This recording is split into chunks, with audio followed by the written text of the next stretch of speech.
नमस्ते। मैं हूं सुरेश कुमार एकलवे और आप देख रहे हैं हिंदुस्तान न्यूज एंड टिप्स। प्रधानमंत्री नरेंद्र मोदी अमेरिका की अपनी 5 दिवसीय यात्रा से वापस आ गए हैं।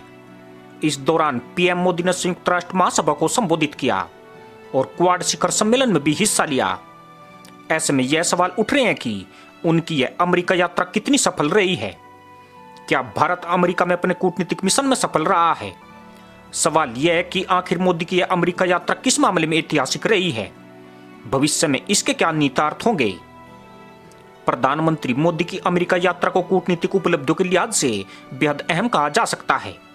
मोदी की सफल कूटनीति के कारण ही क्वाड शिखर सम्मेलन में पहली बार अफगानिस्तान और आतंकवाद के एजेंडे को शामिल किया गया। अंतर्राष्ट्रीय मंच में मोदी कूटनीति की यह बड़ी जीत है। क्वाड शिखर सम्मेलन में भारत ने अफगानिस्तान में अमेरिकी सैनिकों की वापसी के बाद भारतीय हितों की चिंताओं को खुलकर सामने रखा।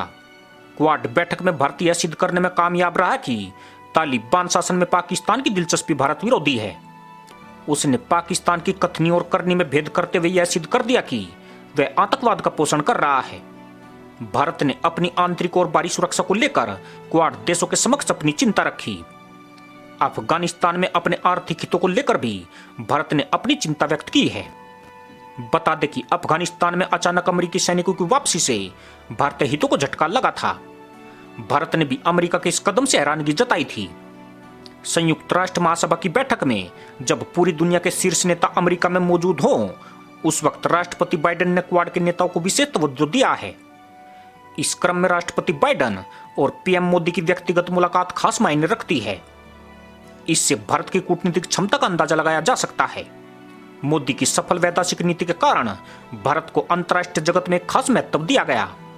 पूरी दुनिया ने इसे अपनी आंखों से देखा है।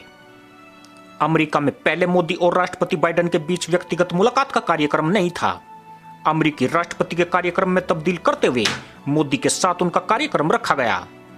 यह मुलाकात जिस अंदाज और माहौल में हुई वह बेहद ही सकारात्मक थी। बाइडेन ने भारत से अपने तार जोड़ने की कोशिश की।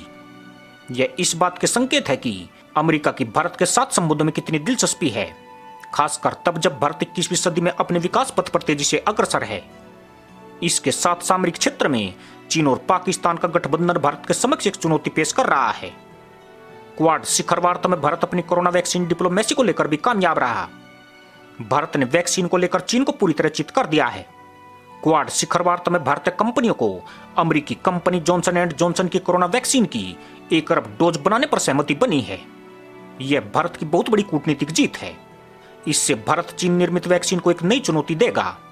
क्वाड देशों ने सेमीकंडक्टर की सुरक्षित सप्लाई के लिए मिलकर काम करने का फैसला लिया है।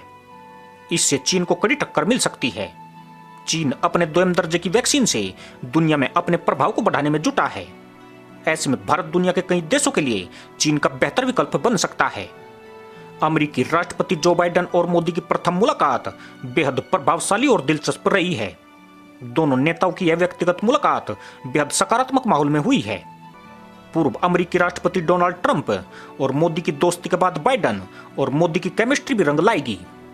बाइडेन ने इस वार्ता में यह सिद्ध कर दिया कि अमेरिका भारत का सच्चा दोस्त है। वार्ता के क्रम में बाइडेन ने अपनी पूर्व में हुई भारत की यात्रा का भी जिक्र किया है। उन्होंने मोदी से कहा है कि भारत में भी एक बाइडेन रहते हैं। संयुक्त राष्ट्र महासभा की अध्यक्षीय भाषण में मोदी बिना किसी देश का नाम लिए पूरी दुनिया का ध्यान चीन और पाक की ओर खींचने में कामयाब रहे हैं। प्रधानमंत्री मोदी ने 7 साल से अधिक के कार्यकाल में चौथी बार संयुक्त राष्ट्र महासभा को संबोधित किया है। उनके भाषण में 3 मुद्दों पर महासभा में मौजूद नेताओं ने तालियां बजाई जब उन्होंने भारत में लोकतंत्र की मजबूती का जिक्र करते हुए अपना उदाहरण दिया। इसके बाद जब उन्होंने कोरोना वैक्सीन का जिक्र करते हुए दुनिया भर के वैक्सीन निर्माताओं को आमंत्रित किया और अंततः जब उन्होंने अफगानिस्तान के हालात का जिक्र किया। इसी के साथ अनुमति दोस्तों, जय हिंद।